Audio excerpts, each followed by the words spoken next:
राधे राधे, जय श्री कृष्णा। आप सभी को हरियाली तीज की हार्दिक शुभकामनाएं। आज हम हरियाली तीज के बारे में जानेंगे और इसकी व्रत कथा सुनेंगे। श्रावण मास के शुक्ल पक्ष की तृतीया को श्रावणी तीज कहते हैं। ज़्यादातर लोग इसे हरियाली तीज के नाम से जानते हैं। इस दिन स्त्रियां माता पार्वती जी और भगवान शिव जी की पूजा करती हैं। हरियाली तीज के दिन विवाहित स्त्रियां अपने पति की दीर्घायु के लिए व्रत रखती है। इस दिन स्त्रियों के मायके से श्रृंगार का सामान और मिठाइयां उनके ससुराल भेजी जाती है। इस दिन स्त्रियां माता पार्वती और शिव जी की पूजा करके तीज की कथा सुनती है। कथा के समापन पर महिलाएं माँ गौरी से पति के लंबी उम्र की कामना करती है और इस दिन जगह जगह झूले पड़ते हैं। इस त्यौहार में स्त्रियां हरा लेहरिया या चुनरी पहनती हैं, मेहंदी लगाती है, श्रृंगार करती है, झूला झूलती है और नाचती गाती है। हरियाली तीज के दिन अनेक जगह पर मेले लगते हैं और माता पार्वती की सवारी बड़े धूमधाम से निकाली जाती है।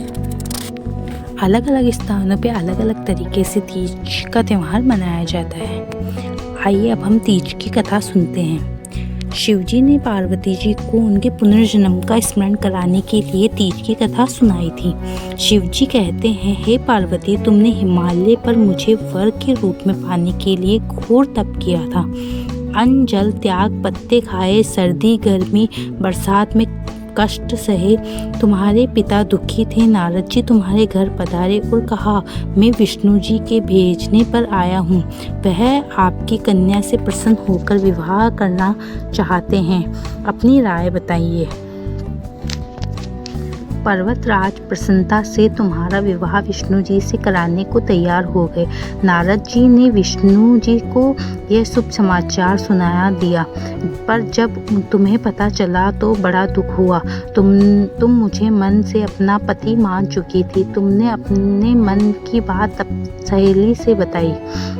सहेली ने तुम्हें एक ऐसे घने वन में छुपा दिया जहाँ तुम्हारे पिता नहीं पहुँच सकते थे। वहाँ तुम तप करने लगी। तुम्हारे लुप्त होने से पिता चिंतित होकर सोचने लगे, यदि इस बीच विष्णु जी बारात लेकर आ गए तो क्या होगा। शिव जी ने आगे पार्वती जी से कहा, तुम्हारे पिता ने तुम्हारी खोज में धरती पाताल एक कर दिया, पर तुम न मिली। तुम गुफा में रेत से शिवलिंग बनाकर मेरी आराधना में लीन थी। प्रसन्न होकर मैंने मनोकामना पूरी करने का वचन दिया। तुम्हारे पिता खोजते हुए गुफा तक पहुँचे। तुमने बताया कि अधिकांश जीवन शिवजी को पति रूप में पाने के लिए तप में बिताया है। आज तप सफल रहा। शिवजी ने मेरा वरण कर लिया। मैं आपके साथ एक ही शर्त पर घर चलूंगी, यदि आप मेरा विवाह शिवजी से कराने को राजी हो। पर्वत राजा मान गए। बाद में विधि विधान के साथ हमारा विवाह किया। हे पार्वती, तुमने जो कठोर व्रत किया था उसी के फलस्वरूप हमारा विवाह हो सका। इस व्रत को निष्ठा से करने वाली स्त्री को मैं मनवांछित फल देता हूँ। उससे तुम जैसा अचल सुहाग का वरदान प्राप्त हो। हे गौरा मैया, इस कहानी को सुनने वालों की हर मनोकामना पूर्ण करना। सभी को एक बार फिर से हरियाली तीज की हार्दिक शुभकामनाएं।